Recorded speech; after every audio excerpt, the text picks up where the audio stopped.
Hello everybody, welcome back to my channel, and today we're going to be learning how to play Taylor Swift's Love Story on guitar.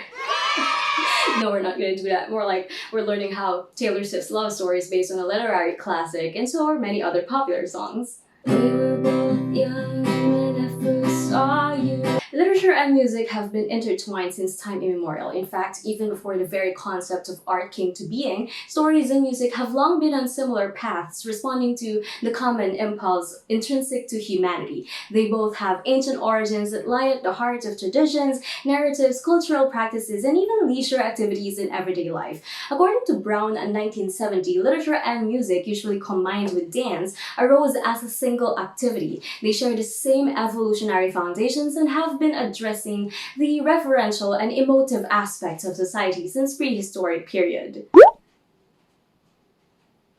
In this video, we will look into three general categories, first identified by Stephen Paulshare, through which we can understand the rich connections between these forms, namely music and literature, literature in music, and literature and music.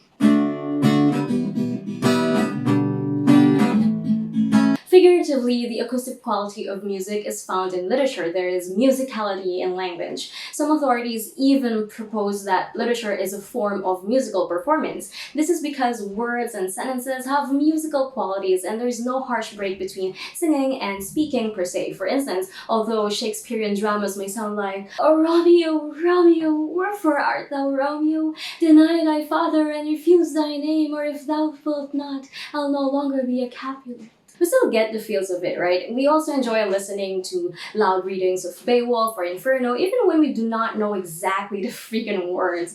The sheer sounds of these literary pieces can wash over us and transport us into the experience itself. Authors of literary works consciously or subconsciously strive to create musicality in their words, and some even integrate musical structures and patterns and techniques into literature. Reason why authors like Robert Wallace had written a couple of books that compared the works of Mozart and of Jane Austen and those of Beethoven and Bronte. Wallace's books also noted that literary critics tend to use musical terms to describe literary works. So something like, "This story has an upbeat mood," or "This poem is soft and slow. Let's take it slow, so slow." Literally, meanwhile, literature may also involve music as one of its elements. For example, Thomas Mann's novel Dr. Faustus features a composer as its main character. Jane Austen's Pride and Prejudice highlights a dialogue that goes like, "A woman must have thorough knowledge of music." Other literary works feature musical compositions, both existing and fictitious,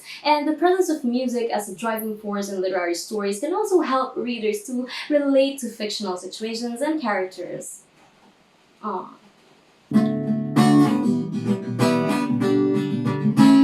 Literature is very much present in music. I guess everyone knows that the Shakespearean tragedy Romeo and Juliet is showcased in Taylor Swift's love story. But here, not a lot of people might be aware that Katy Perry's Firework had some unlikely influence from a novel. Yep, it was On the Road by Jack Kerouac. Maybe I'll just leave this here. Let me go on. Literature is also present in a song by my all-time favorite band, My Chemical Romance. To the End retold the gothic horror story of How Rose for Emily by William Faulkner. This Emily killed a man, guys, and she sealed the corpse and apparently slept with it every night. Read it, guys, read it. While talking about gothic, Wuthering Heights by Kate Bush presented the novel of the same name by Emily Bronte. This novel was about Catherine's ghostly visit, which was intriguingly captured by the singer's operatic voice and strange dancing in the music video. Moreover, White Rabbit by Jefferson Airplane and Lucy in the Sky with Diamonds by the Beatles both showcase the literary work Alice's Adventures in Wonderland by Lewis Carroll. Moon Over Bourbon Street by Sting showcased Interview with the Vampire by Anne Rice, also one of my favorite reads. And did you know that The Lord of the Rings by J.R.R. Tolkien is also present in a song called Rivendell by Rush? Annabel Lee by Stevie Nicks, moreover, retold the short story of the same title by Edgar Allan Poe. And seriously, we could go on and on and on. Another way of looking at literature in music is focusing on lyricality. Lyrics of music are nothing but poetry with lots of metaphors and other literary devices on it. Loving him is like traveling along, us riding down a dead-end street.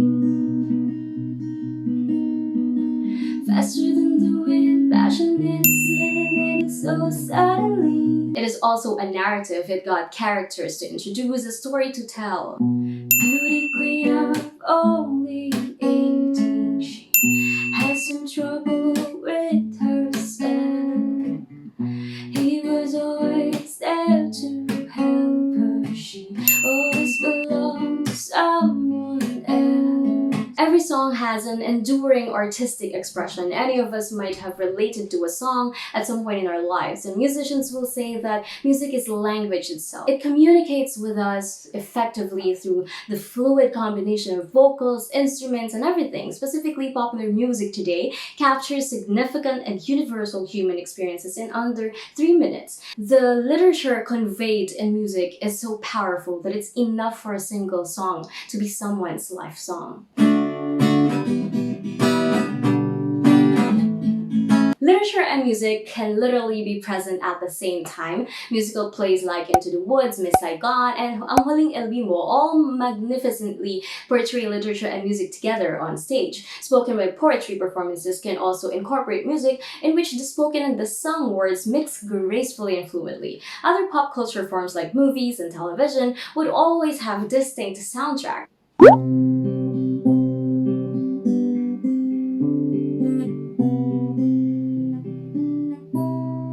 And of course, pop music videos are a melting pot of storylines and music experimentation. In Jormo's words, in 2018, they are both part of a creative process or system that lends voice to one another. Both can stand alone, but put together they form a complementary system that all can enjoy. Discourse cosmopolitanism through literature and music parallels sure is a beautiful thing. We figure that voice in music and voice in literature are both tools that explore authorial identity and support empathy processes. They both prompt us to mentalize and feel emotions. They place voice at the heart of narrativity, aesthetics, thematic variations, and cultural identity. Given the timeless and universal appeal of literature and music, it feels imperative to preserve their love story. It's a love story, baby, just say it.